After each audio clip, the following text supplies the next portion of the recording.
lalu ada kegiatan belajar berkelompok juga ada. Kalau mau bisa kita buat belajar kelompok dengan ME. Tapi yang jelas dalam ME atau FMR itu ada sifat dari matematikasi horizontal dan vertikal. Dan yang itu tidak ditemukan di dalam CTL. Ya, paham ya? Saya penjelasan. CTL itu tadi ada 7 prinsip yang disampaikan teman Anda, Nurul Saidah. Ada konstruktivisme, inquiry. Nah, inquiry itu menemukan juga. Tapi dia menemukannya yang bisa jadi jawaban gurunya guru tidak nyangka bahwa akan dapat jawaban seperti itu gitu loh dari anak. Kan, apalagi sifatnya terbuka ya. Itu namanya inquiry. Reflection, learning community, masyarakat belajar berkelompok, ada modeling.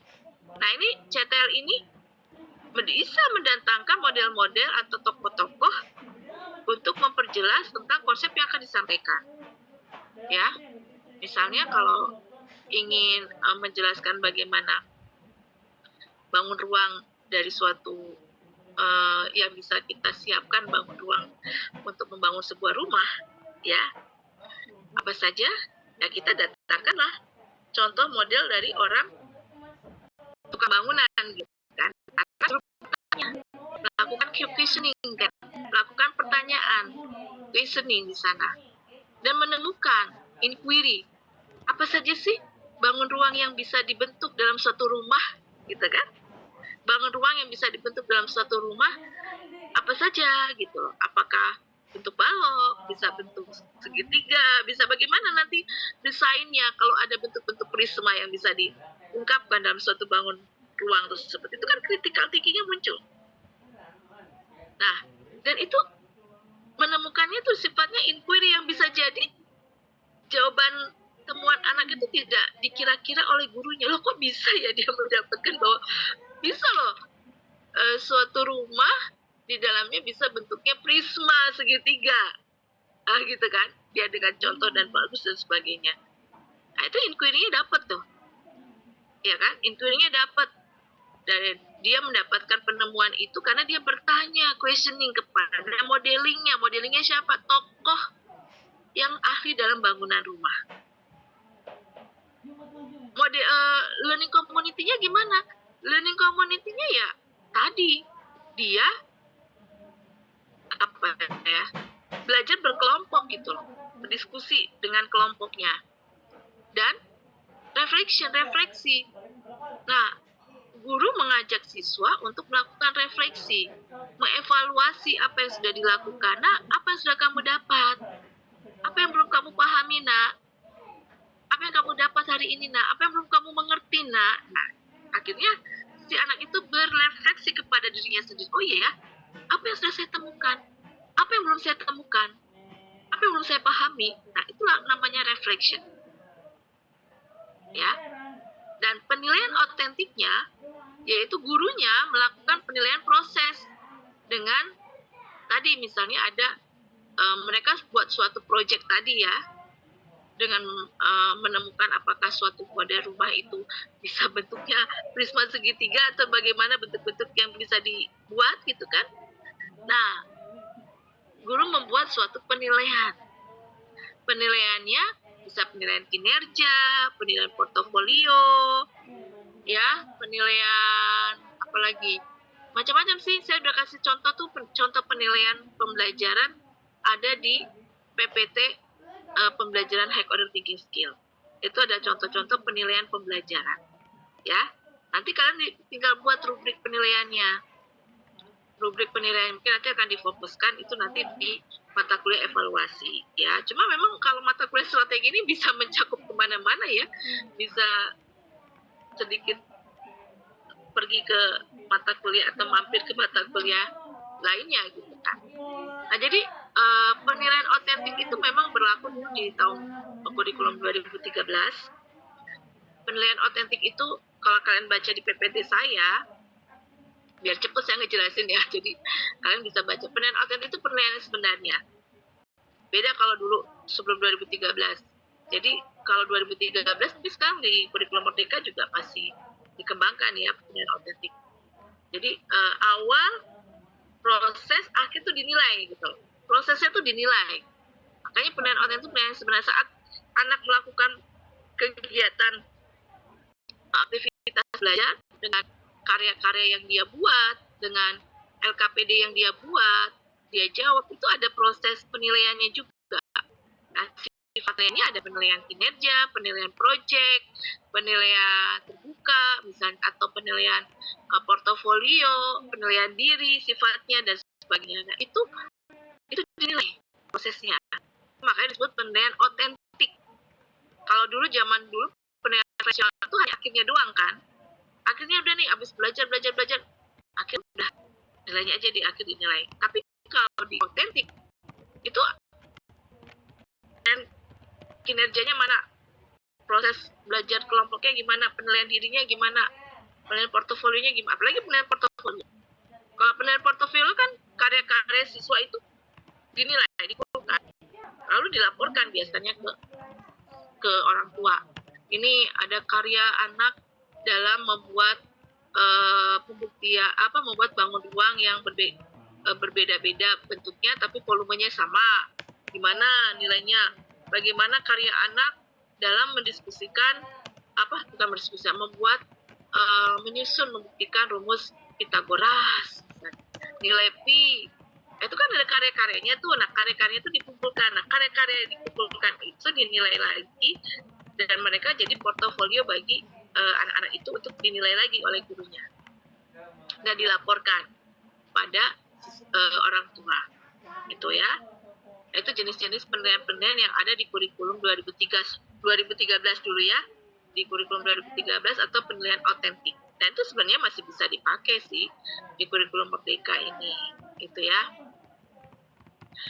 Nah, kemudian tadi kembali lagi ke CTL. Nah, CTL itu ya itu tadi bedanya, dia inquiry, bisa jadi jawabannya guru juga tidak tahu jawabannya seperti apa pada akhirnya kan.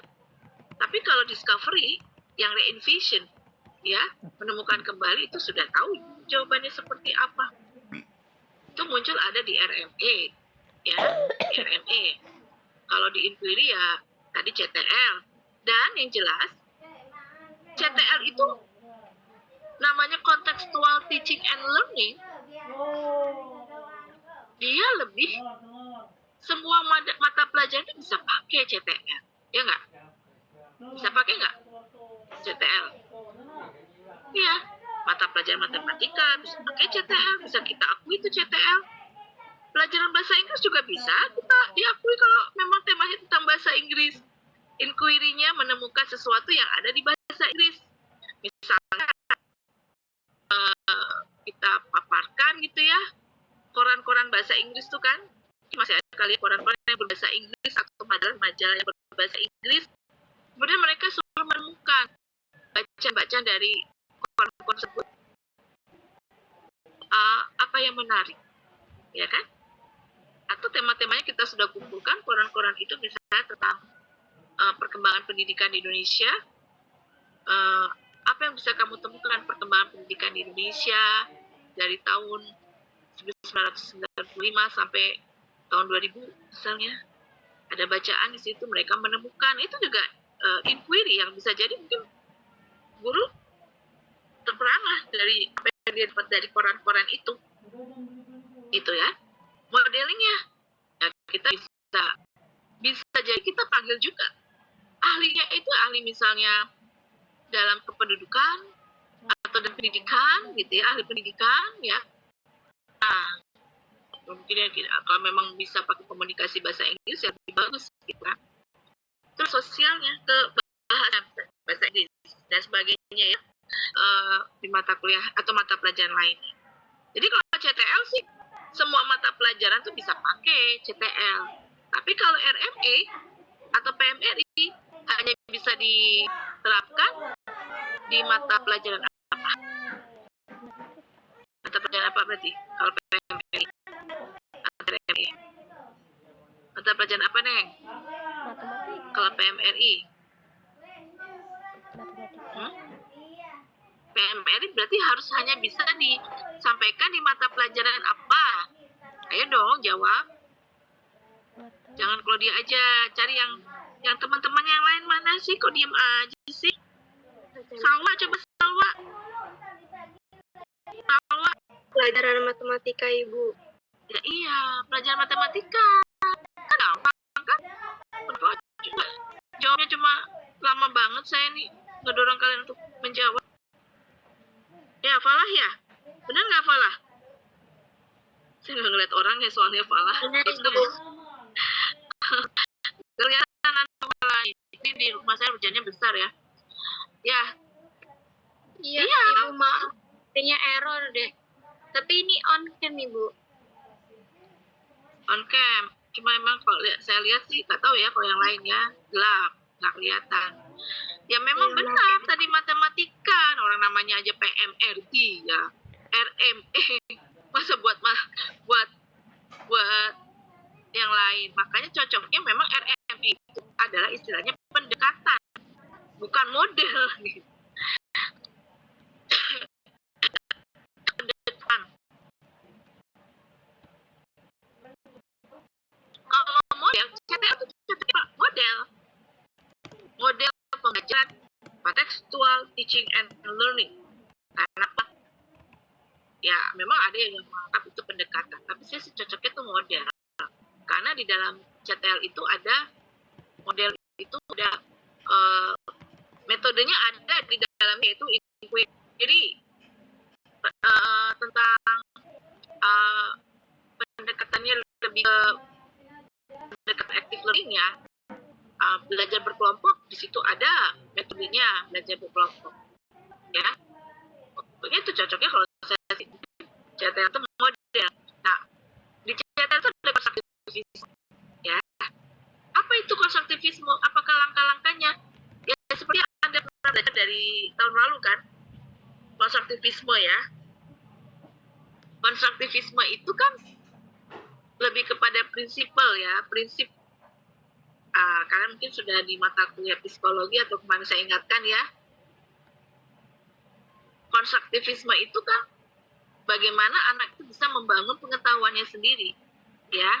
Makanya tuh di CTL itu tidak serta-merta. Apakah bisa suatu rumah itu dalam bentuk prisma, gitu kan? Sekarang kan lagi unik-unik nih. Coba kalau kalian lihat Tangerang Selatan, ke daerah BSD sana tuh ya. Karena tuh saya kalau lewat tuh senang saya ngeliat gedung-gedung tingginya gitu kan. Bentuknya aneh-aneh. Ada yang bentuknya oval, bentuknya tabung ya. Tidak selalu bentuk gedung-gedung tinggi itu selalu seperti balok gitu ya. Ternyata ada oval, ada bentuknya kayak tabung gitu kan. Dan itu tempat-tempat hotel-hotel yang berbintang 5 gitu. Ya, surprise di sana bentuk-bentuknya itu kayak kesannya bukan di Indonesia juga sih. Jadi bentuk-bentuk gedungnya tuh aneh-aneh. Nah sekarang kita temukan di rumah itu gimana? Bisa nggak rumah itu nggak selalu bentuknya kayak gitu loh. Rumah itu biasanya bentuk yang aneh gitu. Nah itu kan penemuan dia membangun pengetahuannya sendiri anak itu ya dengan melakukan kegiatan yang dekat dengan lingkungan anak, bertanya, diskusi, membahas, menyelidiki. Nah itu kan konstruktivismenya muncul, ya kan? Konstruktivisme secara kognitif. Siapa teorinya? Siapa ahlinya? Konstruktivisme kognitif. Piaget, ya nggak? Ya Piaget. Nah dia juga melakukan konstruktivisme secara sosial nggak di CTL? Melakukan nggak? Dilakukan nggak? Dilakukan. Ya, melalui kegiatan apa tadi? Cirinya? Kegiatan apa, Neng? Cep, ini ada yang cowok nggak? Yang cowok ada nggak nih yang cowok nih? Nah ini, cowok nih, Miftahul Fauzan. Ada nggak konstruktivisme secara sosialnya tuh kalau kita menerapkan CTL? Ada nggak? Ada, Bu. ada. Karena apa? Terlihat dari apa tadi? Dari 7 prinsip itu. Karena ini learning community-nya itu, Bu. Iya benar.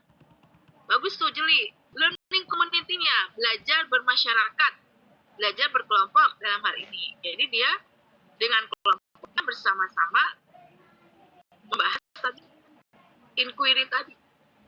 Gitu loh ya. Nah kalian nanti coba ya, saya mungkin akan masukkan ke tugas UTS. Cari tuh video-video pembelajaran model-model ini, bagaimana Anda bisa menjelaskan terkait dengan konstruktivismenya. Nah, konstruktivisme itu kan tidak selalu harus CTR aja. Sebenarnya prinsip-prinsip konstruktivisme itu kalau kalian lihat itu ada nggak di mata pelajaran, di model-model pembelajaran lain? Seperti tadi RMA, misalnya, Anda bisa menyimak nggak konstruktivisme itu muncul di RMA atau PMRI? Muncul nggak? Muncul nggak konstruktivisme di PMRI? Muncul, Bu. Muncul ya. Difasilitasi nggak? Difasilitasi ya di RMA itu ya. Konstruktivisme ya. Nah, itu loh. Makanya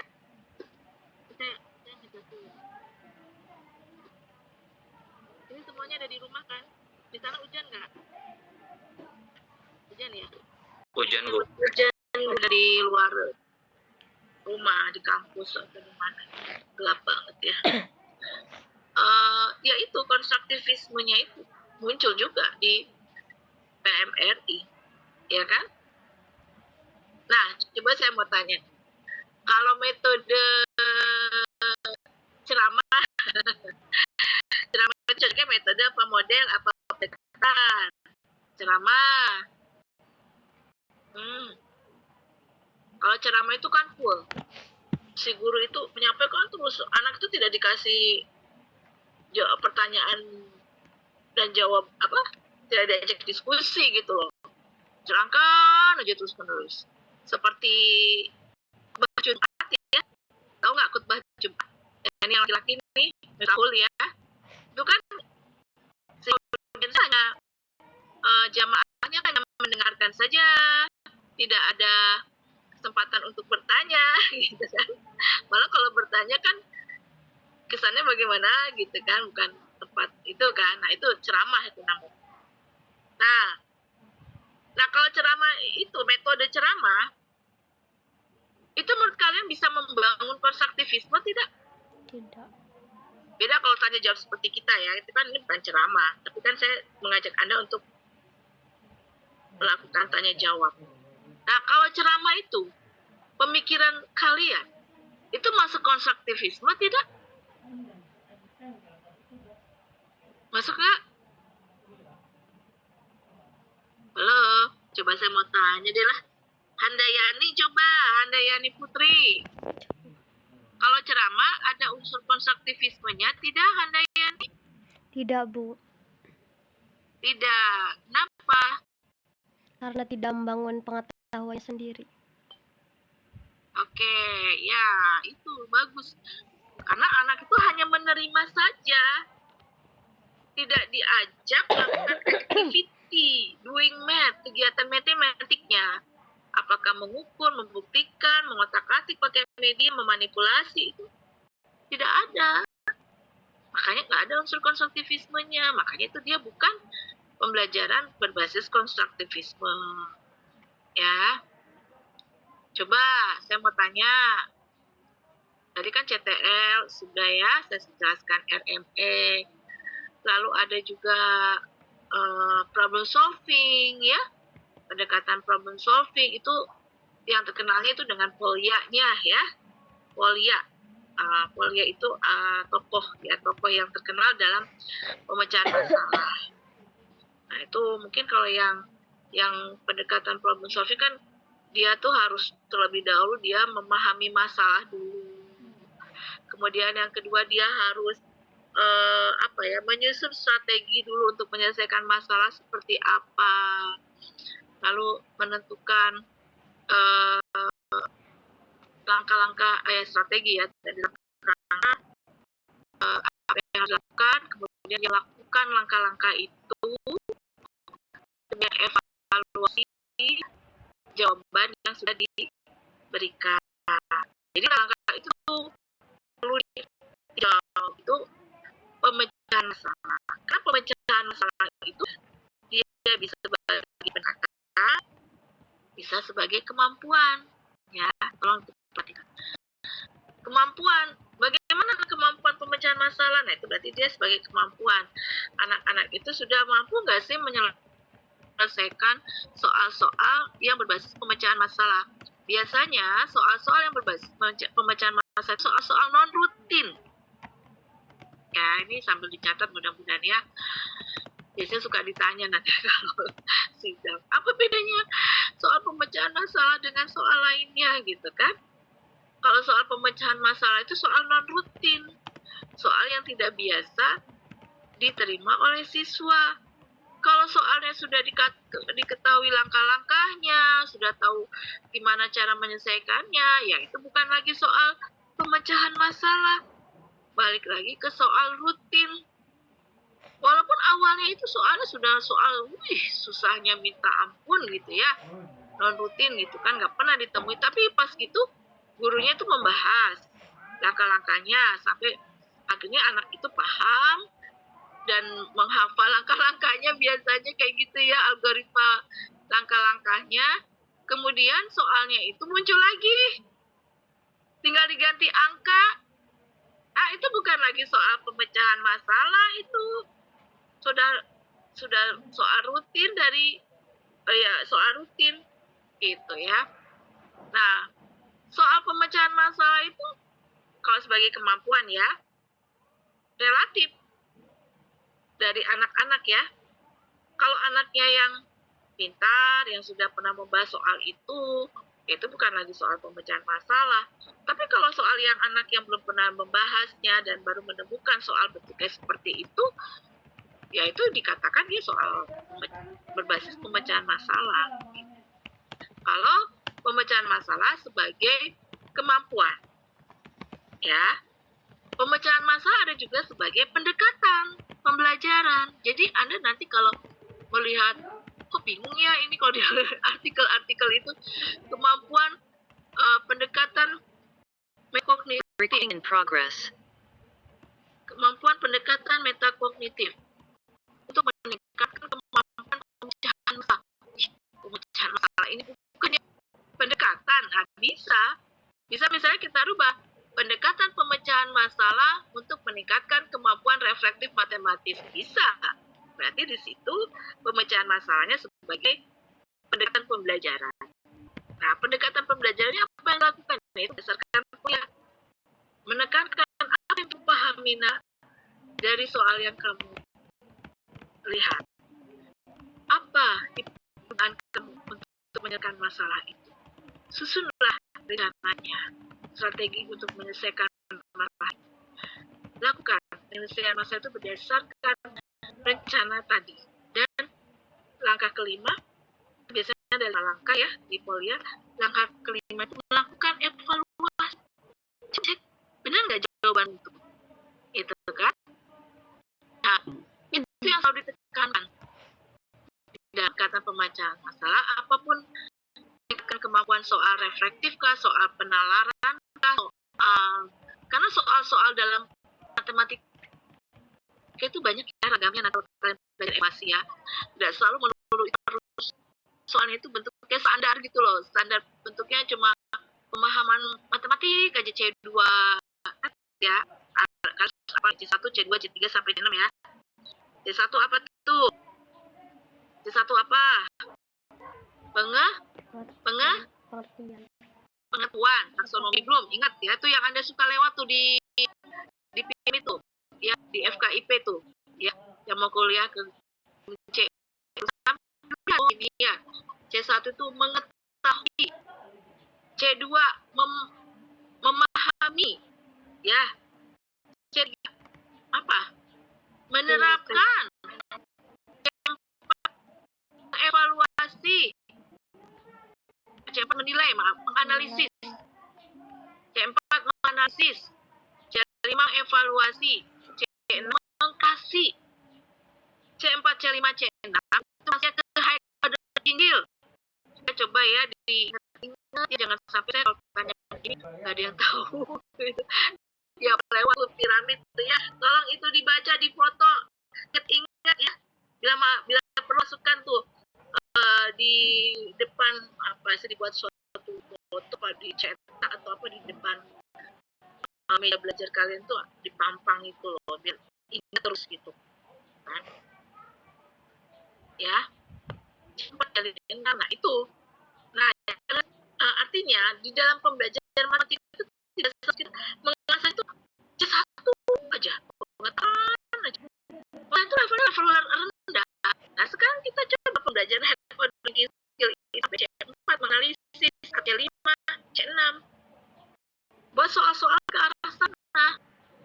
Misalnya soal menganalisis, menilai, mengevaluasi itu lebih ke kemampuan critical thinking, creative thinking, reflective thinking, ya, C4, C5, C6.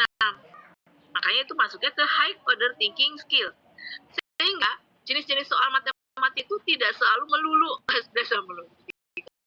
tidak selalu harus dari C2 terus menghitung, tentukan.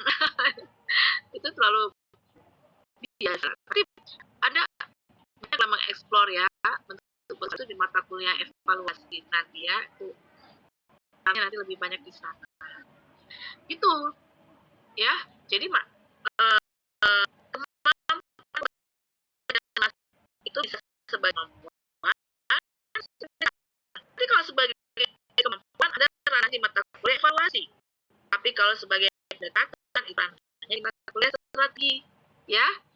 Coba nanti pemecahan masalah, ya, yang kelompok pemecahan masalah tolong itu ditekankan di sana.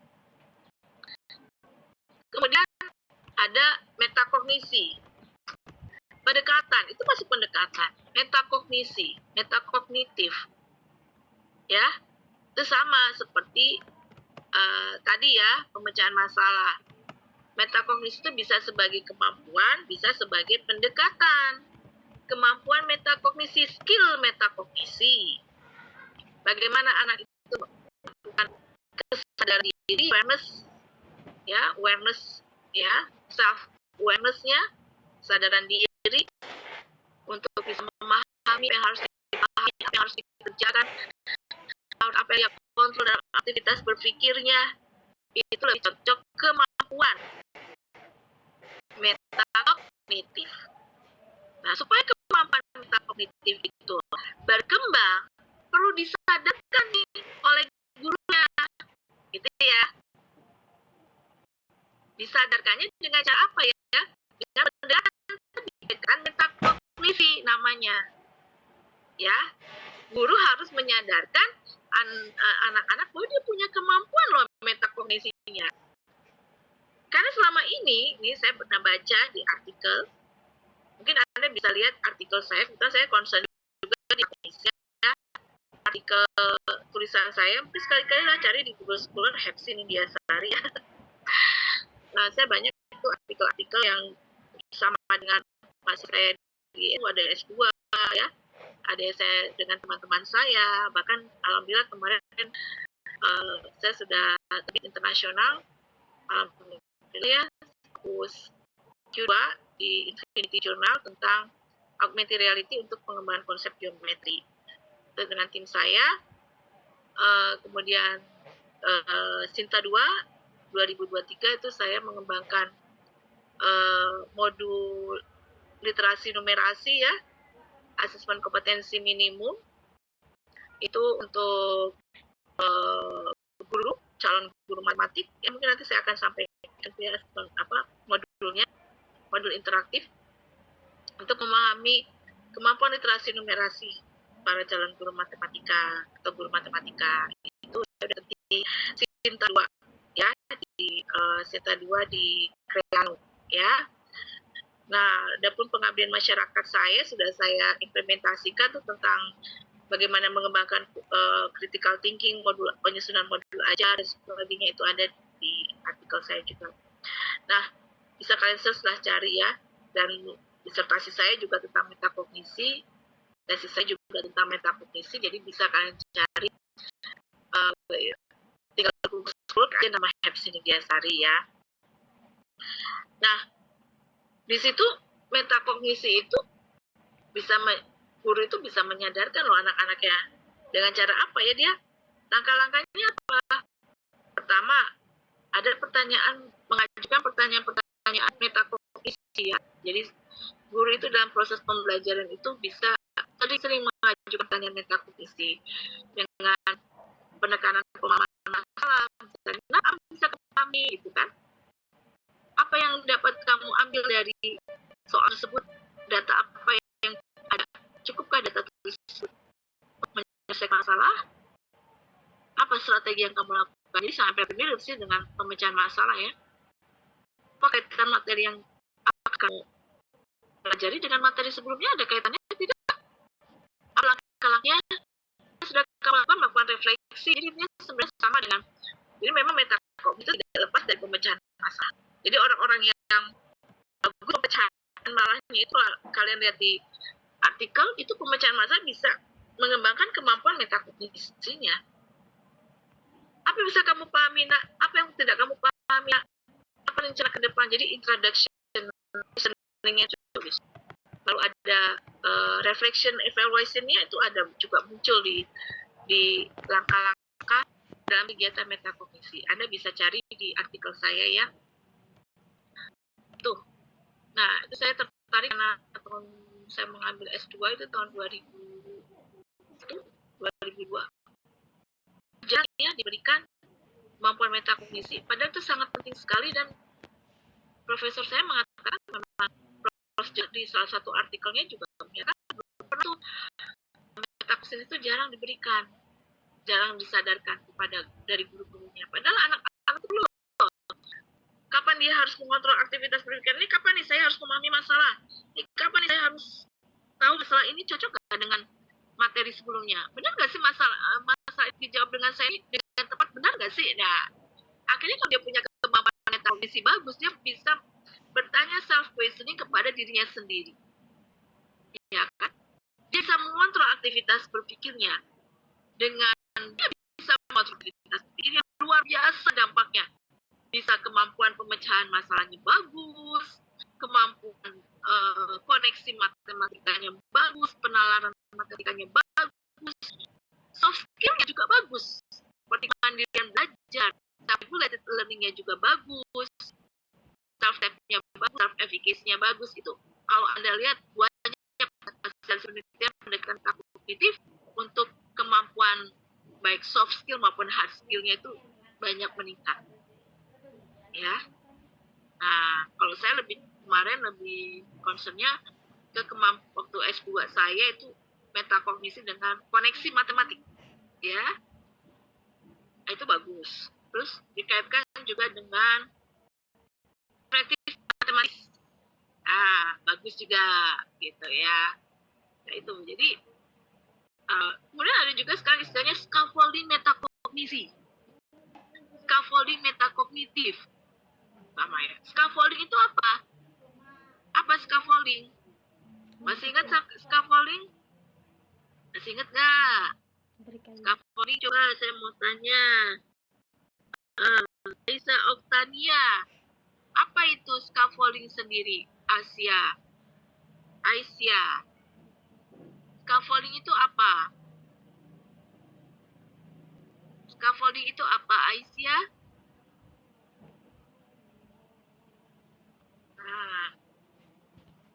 Scaffolding itu apa, Aisyah? Yang benar sebutin maaf.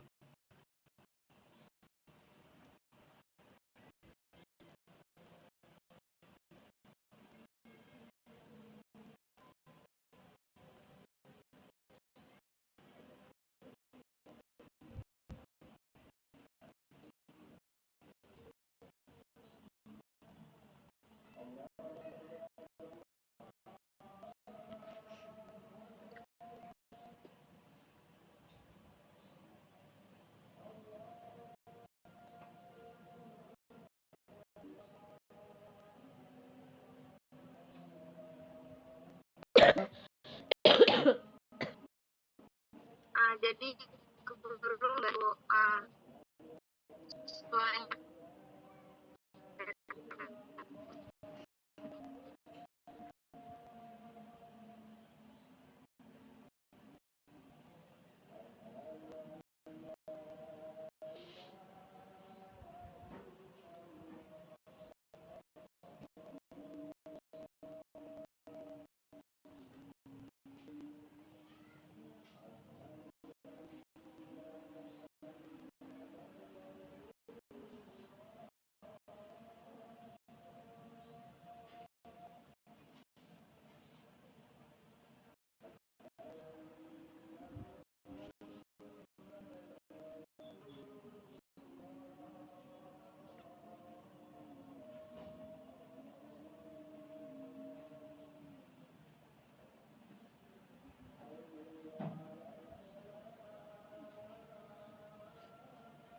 Lagi azan ya, tunggu dulu sebentar ya. Mungkin nggak jauh, nggak apa, nggak akan saya katakan ya.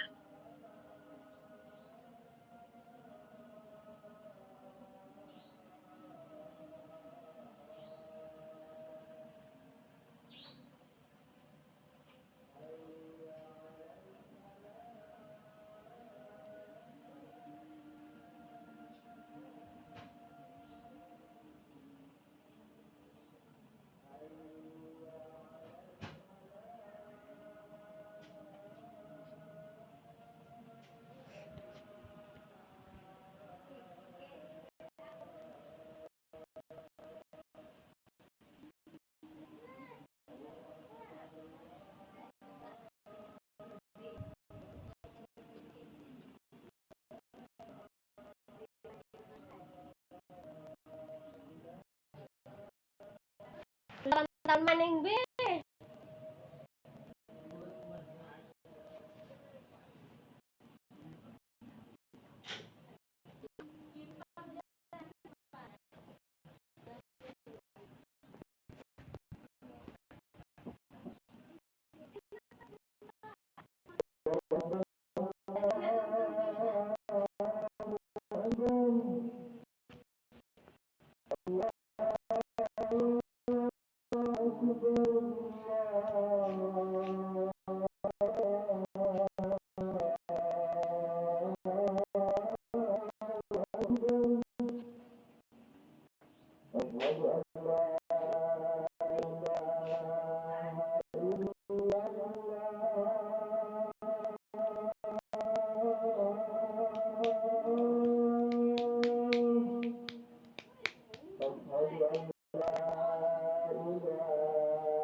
Jadi orangnya apa tiga?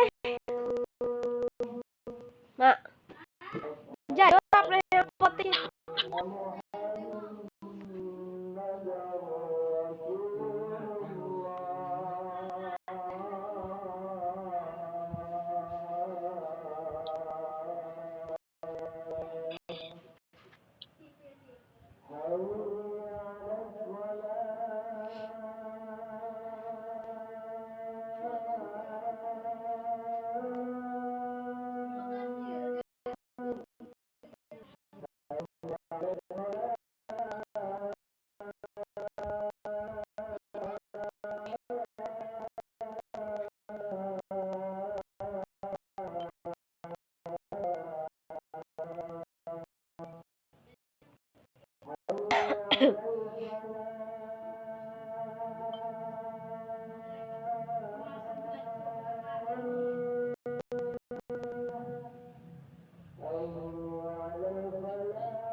Ya, deh, hujan deh.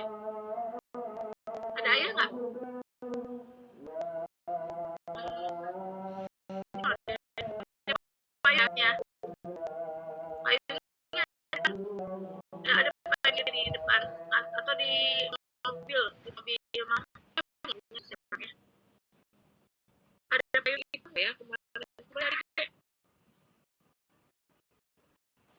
Jadi robotika. Oke, ini udah ya. Ini karena ada mau pada soal lagi, jadi scaffolding itu yang Aida. Guru memberikan bantuan kepada muridnya, Bu.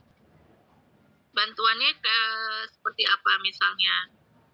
Apakah terus menerus gitu diberikan bantuan terus gitu?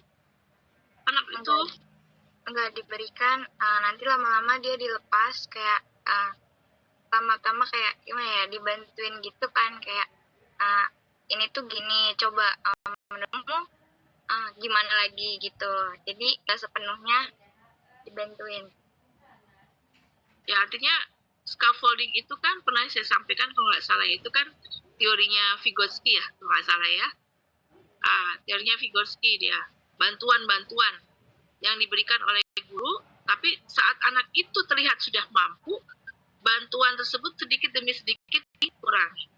Nah, scaffolding itu ada juga scaffolding metakognisi gitu kan, bantuan-bantuan berupa keterampilan metakognisi melalui pengajuan pertanyaan berbasis metakognisi tadi yang saya sampaikan. Apa yang kamu pahami, Nak? Apa rencana kamu, Nak, untuk menyelesaikan masalah tersebut? Apa hubungannya dengan materi sebelumnya? Apakah sudah benar jawaban kamu untuk melakukan refleksi, melakukan evaluasi, melakukan koneksi itu keterkaitan ya, dan melakukan pemahaman masalah. Nah, itu ditekankan dalam keterampilan metakognisi tersebut, scaffolding bantuannya. Nah, bantuan itu tidak selalu bisa tadi pengajuan pertanyaan, bisa juga mungkin dengan tadi bantuan visual, gambar-gambar, tapi dengan sekaligus dengan scaffolding. Jadi scaffolding metakognisi lebih condong lebih menekankan kepada keterampilan metakognisinya, ya. Oke, itu banyak banget hasil penelitian tentang scaffolding metakognisi.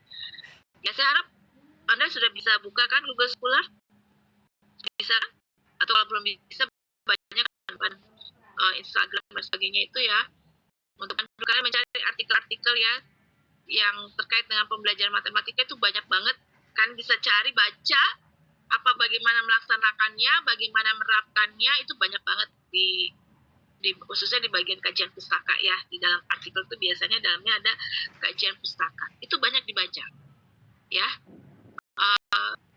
Scaffolding metakognisinya, banyak banget deh pembelajaran yang baru-baru itu ada Flipped Classroom gitu kan, CPS, Creative Problem Solving gitu kan, banyak lah semuanya. Nggak selalu harus metodenya tuh kooperatif oke, kalau itu metode kooperatif. Kalau metode itu kooperatif itu kan bisa dipakai dengan mata pelajaran apapun, tapi kalau pendekatan ya hanya khusus bisa digunakan di mata pelajaran tertentu. Kalau matematik ya cocoknya apa pendekatannya ya RME itu nggak bisa dipakai di bahasa Indonesia kan, bahasa Indonesia nggak bisa dipakai RME kan, ya hanya bisa dipakai di matematik, maka itu disebut pendekatan. Bagaimana itu berhasil dengan materi yang disampaikan oleh gurunya. Oke ya, itu intinya sih hari ini ya, tentang beberapa model atau pendekatan pembelajaran dan metode yang mungkin bisa kalian bayangkan, bisa kalian pahami, sisanya bisa kalian cari ya dengan sumber-sumber yang lain ya. Banyak banget ya, ada open-ended, pendekatan open-ended, bahwa kita menyampaikan permasalahan itu bisa jawabannya tidak satu, bisa lebih dari satu ya, itu open-ended ya. Lalu apa banyak lah, kalau CP kooperatif tipe jigsaw sih standar ya. Jigsaw itu ada tim ahli, ada tim asal, tim ahli. Nanti tim asal menyebar ke tim ahli setelah itu membahas suatu persoalan balik lagi ke tim asal, itu jigsaw. Gitu kan? Ada NHT, number head together, ya. Ada stay to stray, ada start, student team achievement division. Nah, itu kalian bisa baca lah. Itu yang standar ya. Kooperatif jenisnya masih banyak. Misalnya yang sampaikan tadi yang mungkin nggak standar. Itu ya untuk pertemuan hari ini. ini kan udah gelap sekali ya. Dan harus pantau anak-anak juga. Anaknya alhamdulillah, masya Allah, kalau walaupun hujan dia pengen pada sholat ke masjid ya, walaupun mamahnya agak khawatir, tapi ya udahlah demi ketaatan ya.